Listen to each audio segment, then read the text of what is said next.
Cal Raleigh becoming the first player in the history of baseball to hit a pinch hit walk-off home run to clinch a playoff spot for his team. But as you guys know, not just any playoff spot, the Mariners' first in 21 years. So Dave, tell us what that moment was like for you. Exhilaration that you dream of, and it's really happening. I mean, oh my God, I remember broadcasting board games back in Philly when I was 8, 9 years old, trying to be Bill Campbell, and then playing playing stickball. I got to call something like this, something momentous. But people have asked me a couple of times, what did you prepare? I didn't prepare anything. I mean, I thought about, it's like from my newspaper days, Jayson, you got to write a bulletin lead, and that's what that was. And I wanted to make sure, hey, get the ingredients in, and I know it's going to be high energy, but make sure you get the facts right.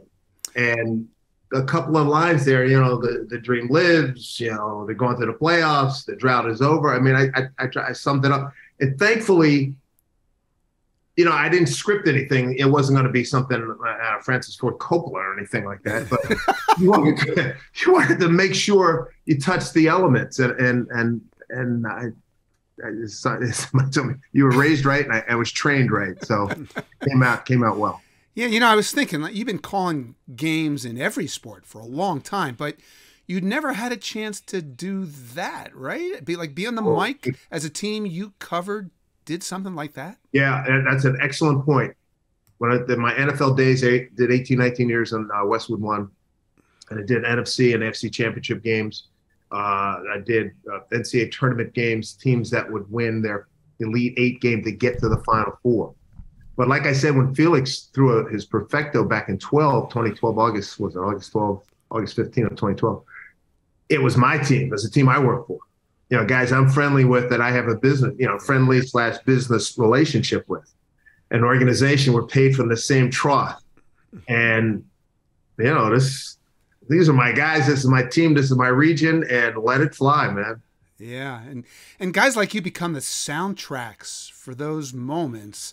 And I love that the Mariners recognize that. And so they posted not just your call of that home run and what it sounded like, but the video of what it looked like in the booth as you called it.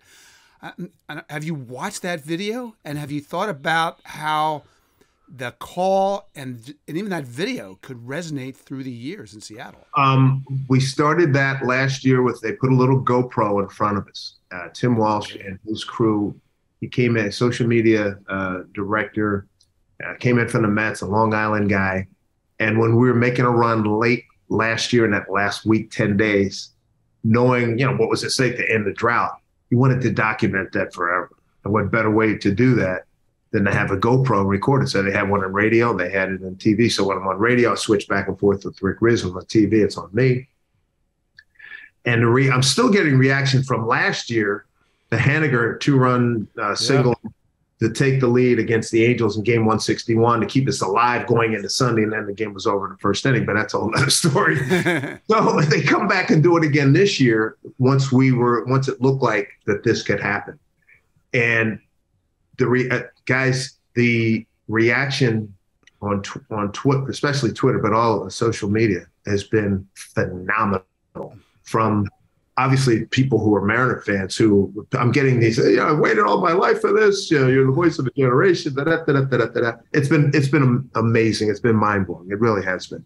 I mean, the number of views, and actually I'd have to ask my son what those numbers are about, but it's a significant viewership.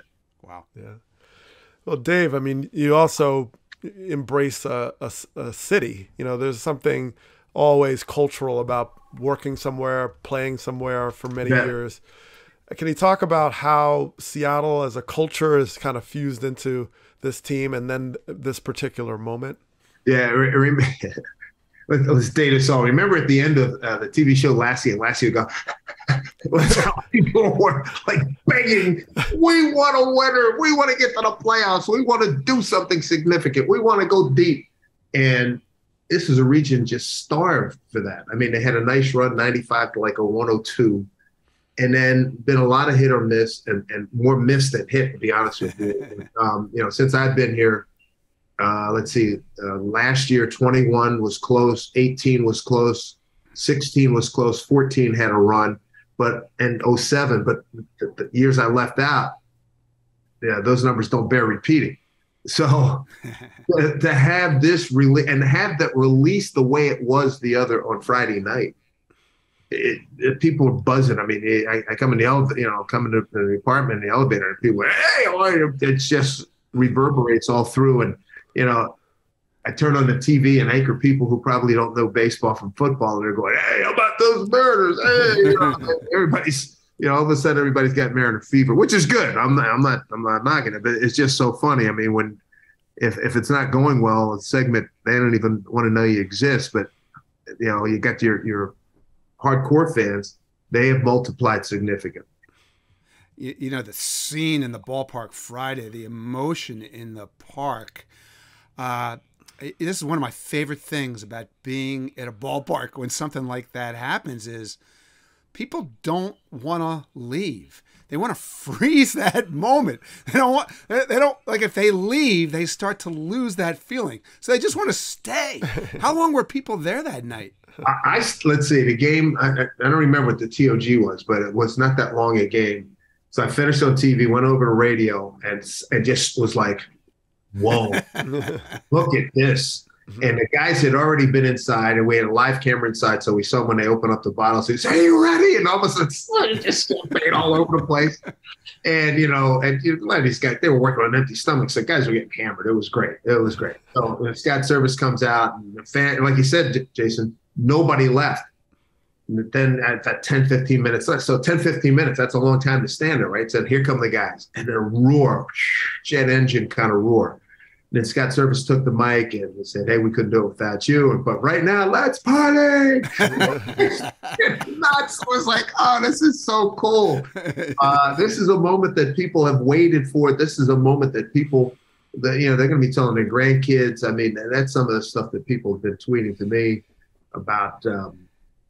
And even guys in the business that tweet. I got a couple. Sean Casey said, hey, brother, I watched that thing 8 times, man. I got goosebumps. I got chills, brother.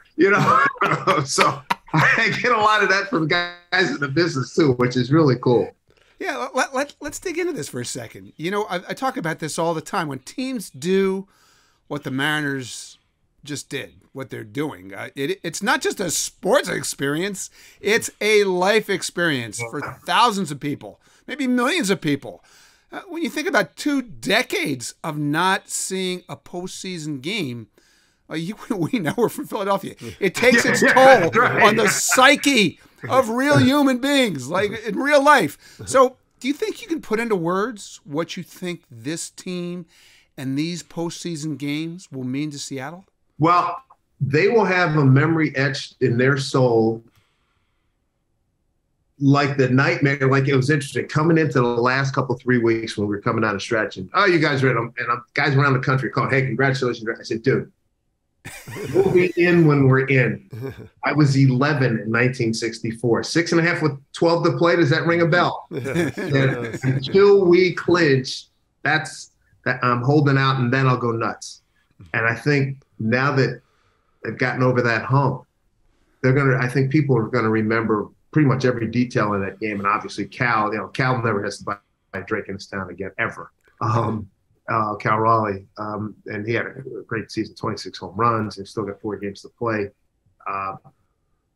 This is a memory that's going to be passed down. I mean, it's like Giant fans back in, a matter of fact, today is October 3rd. It's the anniversary of Bobby Thompson's shot heard around the world. The Dick Stocktons of the world, who were fans back then, who are still with us, remember that. And these folks are going to remember this for the next 50, 60 years. Yeah, and Dave, what about the relationships? You get to know these players well, and some long-standing. Someone like Scott Service, for example, that was my teammate. He was my teammate in Chicago, and what I've learned about Scott, I hadn't talked to him over the years. This year is that how much he paid his dues to learn all facets of the industry. He was a scout. He did player development, right? And it seemed to have come together now where he's, not only got the personnel, but able to really understand how to employ all those skill sets he has now. So Yeah. what's it been like to, sort of get to know him and then in this moment, sharing it together? I think that one of the things that he's done as he's come up with the 7th year and learning how to, his people skills, not that they were bad or anything, but they've certainly evolved over this time. And he's always stressing, hey, be yourself. If you're a wild and crazy guy, as long as you show up on time, run hard 4 times and, make catches and, all that kind of stuff. But he embraces that. And it was interesting the other day when he said about Eugenio Suarez, who I find is, and we all find to be an absolutely delightful human being. Funny. His English as his second language is fantastic. Great sense of humor, keeps everybody loose, keeps everybody like, come on, enjoy this, have fun. He and Carlos Santana are big in that department. Julio Rodriguez big in that department. Then the other thing I told Scott about, I think the previous or next to last homestand, I said, I got to tell you, I waited, the usual media scrum, and I learned this from Frank Dolson, to drop the name of one of the late greats, and Dick Young. Hey, I got to get my own stuff. I don't want to just get I wanted my own nuggets so I can put it on the air, and that's from me that I went for. I said, I got to tell you something. Been doing this for almost 50 years. And you're handling yourself with the media on a daily basis, come win or lose. You're doing a heck of a job. And I don't just say that to anybody. So he said, thanks. It means a lot. And I've seen a lot of the good ones, a lot of the bad ones that work over this period of time. He's done a heck of a job. And they just made Justin Hollander, the GM, Jerry DePoe, the president of baseball ops. Those 3 guys, they're like a 3 musketeers, man. They're tight. They have a plan. They know what they want to do. They've got the analytics department and the people that keep everybody in shape, the physical fitness crew, all facets of the organization, baseball-wise, on the field. They've done a heck of a job. They really have. You have to give them a lot of credit.